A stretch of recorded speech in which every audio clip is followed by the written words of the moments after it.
Genevieve! Lisa yelled to her friend the following day. After a sleepless night, she knew she had to tell somebody about what had happened. What is it? Genevieve snapped as she took books from her locker and placed them in her backpack. Have you heard from Sean? Lisa asked, ignoring Genevieve's vicious tone of voice. It's so horrible, Genevieve suddenly wailed. What happened? Lisa asked, swallowing hard.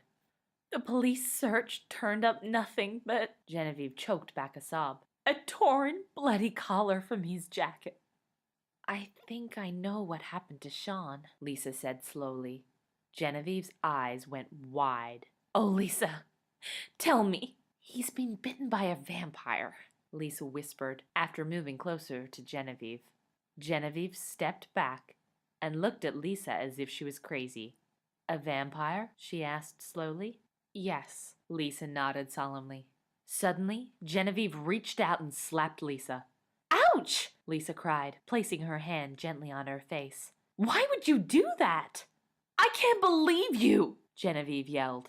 Several students stopped walking down the hall and turned to stare at Genevieve and Lisa. Noticing the attention she was causing, Genevieve stepped closer to Lisa and hissed. Sean could be dead, and you're telling jokes?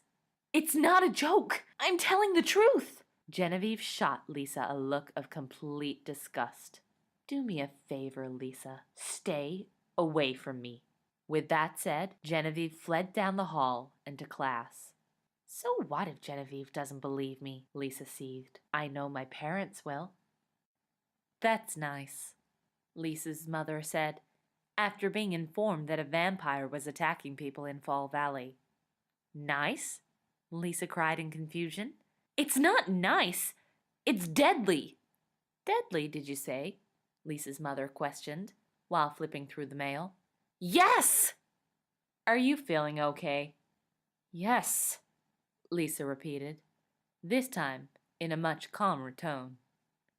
She knew her mother didn't believe her. Maybe you should stop reading those paranormal romance novels, her mother advised. Angrily, Lisa grabbed her jacket and ran out the door. She needed some fresh air and a quiet place to think.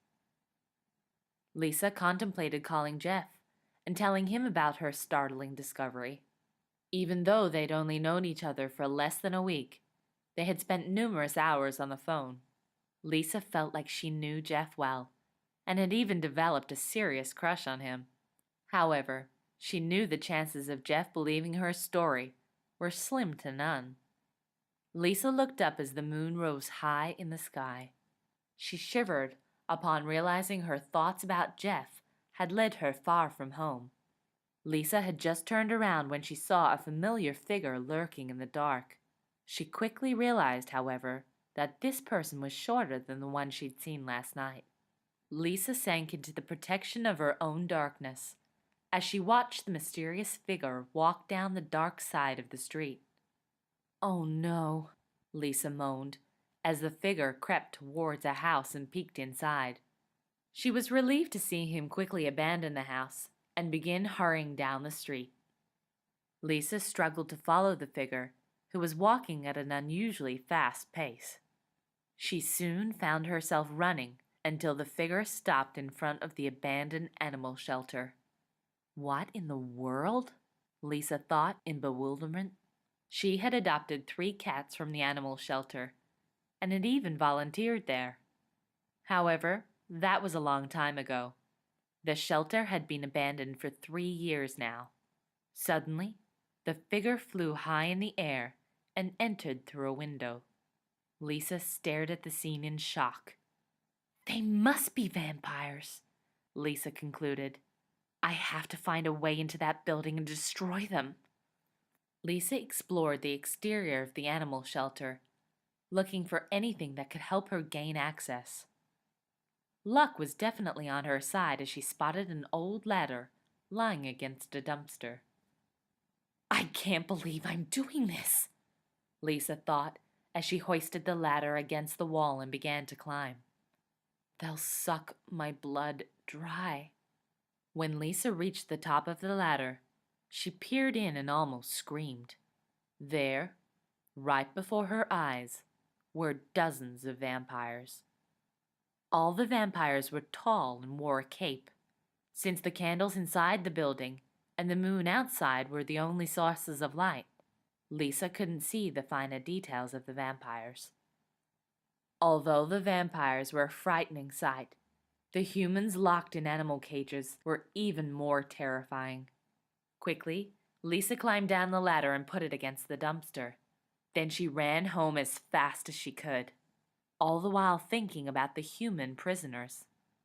She let out a sob as she remembered seeing Genevieve's friend Sean, locked in one of those awful cages. No matter what, I'll kill those vampires tomorrow night, Lisa promised as courage and willpower overcame her. Your total is $11.74, the cashier at Lisa's local grocery store said, while giving her a curious look. It was a Saturday, the day after Lisa had seen the swarm of vampires. She'd gotten up early to buy all the garlic she could find. As Lisa carried the bags of garlic home, she received even more curious stares. Luckily, she had the house to herself, since her parents were visiting friends this weekend. As soon as Lisa entered the kitchen, she began peeling the garlic and then blending it until it became a liquid. Once she had a cupful of garlic, she poured it into a spray bottle. She repeated this process until she had 4 bottles filled with garlic juice. Next, Lisa gathered sticks from her father's workshop in the garage and sawed them into pointy spears. Now that Lisa had all the vampire-killing necessities, the only thing left to do was put her plan into action.